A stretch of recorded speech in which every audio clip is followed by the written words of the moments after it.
आपको ट्रेन की यात्रा कैसी लगती है? रास्ते में जाते हुए खिड़की से बाहर बदलती हुई रूपरेखा देखना और सुहाने सपने देखना। भारतीय रेलवे की बात करें तो यहाँ भांति भांति के एक्सपीरियंस आपको ट्रेन के जरिए ही हो जाते हैं।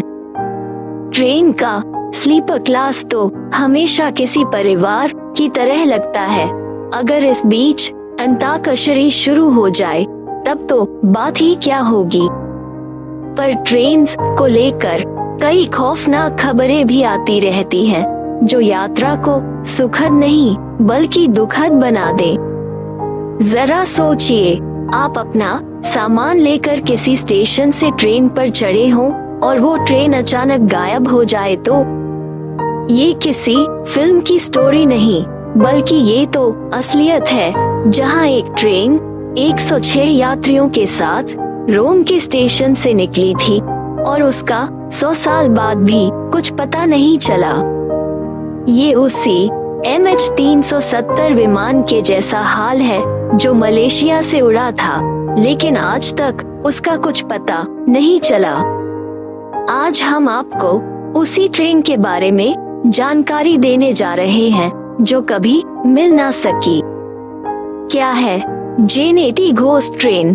दरअसल जेनेटी उस ट्रेन कंपनी का नाम था जिसने उस ट्रेन को डिजाइन किया था जो गायब हो गई, और आज भी अगर आप जेनेटी शब्द को गूगल पर डालेंगी तो पाएंगी कि इससे जुड़ी सारी जानकारी आपके सामने आ जाएगी। ये कहानी है 1911 की, जहां एक ट्रेन हवा में गायब हो गई और अभी तक उसके बारे में कुछ भी पता नहीं किया जा सका। यहाँ तक कि ट्रेन का कोई भी डिब्बा या उसका कोई भी पुर्जा अभी तक नहीं मिला है। ये ट्रेन अपने आप में कुछ खास थी और इसमें सवार यात्रियों का भी कुछ पता नहीं चला। कहाँ से निकली थी ये ट्रेन और क्या था इसके पीछे का राज? ये ट्रेन रोम के मिलान से निकलकर एमिलिया रोमाग्ना स्टेशन से होते हुए लोम्बार्डी जाने के लिए 1911 में निकली थी। दरअसल उस दौरान जेनेटी रेलवे कंपनी ने एक खास एडवर्टाइजिंग कैंपेन निकाली थी। उन्होंने एक टूरिस्ट ट्रेन के लिए नए लग्जरियस डिब्बे बनाए थे। ये ट्रेन मिलान सहित लाजियो, उम्ब्रिया, टस्कनी आदि स्टेशंस पर जाने वाली थी। कंपनी ने एक विज्ञापन निकाला था और लोगों को इस ट्रेन में यात्रा करने के लिए निमंत्रण दिया था। कंपनी ने पैसेंजर्स को मौका दिया था लग्जरी ट्रैवल का मजा लेने का। उस दौरान एमिलिया से लेकर लोम्बार्डी तक के बीच में 1 किलोमीटर से ज्यादा लंबी एक सुरंग थी। उस दौरान ये दुनिया की सबसे लंबी सुरंगों में से एक थी, जिन्हें पहाड़ काटकर बनाया गया था। जेनेटी ने 100 पैसेंजर्स स्थानीय अपर क्लास फैमिलीज से चुने और 6 अन्य लोग जो ट्रेन में स्टाफ के तौर पर रहे।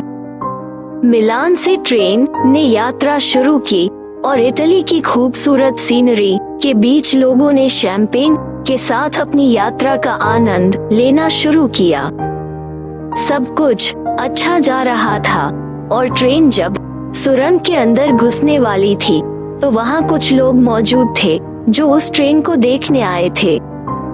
सुरंग के दोनों सिरों पर लोग थे, लेकिन उस दिन जो हुआ उसने सभी को चौंका दिया। ट्रेन सुरंग के अंदर घुसी तो सही, लेकिन दूसरी और लोग उस ट्रेन का इंतजार ही करते रह गए। कुछ समय बाद लोगों ने पुलिस को बुलाया और सुरंग के अंदर जाकर देखा गया तो सिर्फ 2 पैसेंजर्स मौजूद थे जिनकी दिमागी हालत ठीक नहीं थी। क्या हुआ उन बचे हुए 2 लोगों के साथ? जो 2 पैसेंजर्स उस दिन उस ट्रेन से बच गए थे, उनमें से एक ने कभी कुछ नहीं कहा और जल्दी ही उसकी मौत हो गई थी। दूसरे ने कहा कि उसने सुरंग में घुसते ही एक अजीब सी आवाज सुनी थी और फिर सफेद धुंध छा गई थी। ऐसा लगा जैसे हवा ने ट्रेन को अपने अंदर समेट लिया है। वो पैसेंजर किसी तरह एक और आदमी के साथ ट्रेन से कूद पाया और वो कूदने के बाद बेहोश हो गया। इसके बाद किसी के बारे में कुछ भी नहीं पता चला और रेलवे ने उस सुरंग को बंद कर दिया। कई सालों तक इसके बारे में रिसर्च चलती रही, लेकिन कुछ भी पता नहीं चला। कई लोग टाइम ट्रेवल और ना जाने कैसी कैसी थ्योरीज बनाते रहे, लेकिन एक बहुत ही विचित्र चीज ये थी कि मैक्सिको के एक साइकेट्रिस्ट का ये कहना था कि 1800 के कुछ डॉक्यूमेंट्स पढ़ने के बाद उसे पता चला कि मैक्सिको के कैपिटल के एक अस्पताल में 104 इटालियंस अजीबोगरीब दिमागी हालत में मिले थे। उनका दावा था कि वो रोम से ट्रेन में चढ़े थे और उन्हें कोई आइडिया नहीं था कि वो मैक्सिको कैसे पहुंच गए। इस तथ्य ने टाइम ट्रेवल की स्टोरी को और भी ज्यादा फेमस कर दिया था, लेकिन असल में क्या हुआ उसके बारे में किसी को नहीं पता। ये ट्रेन अभी तक एक गुत्थी है जिसके बारे में कुछ भी जानकारी नहीं है। इसके बारे में कई रिसर्च रिपोर्ट्स आपको ऑनलाइन मिल जाएंगी और आपको ये पता चलेगा कि आखिर उस ट्रेन के साथ हुआ क्या। इस घोस्ट ट्रेन को लेकर आपकी क्या थ्योरी है, उसके बारे में हमें नीचे दिए कमेंट बॉक्स में बताएं। अगर आपको ये स्टोरी अच्छी लगी है तो इसे शेयर जरूर करें।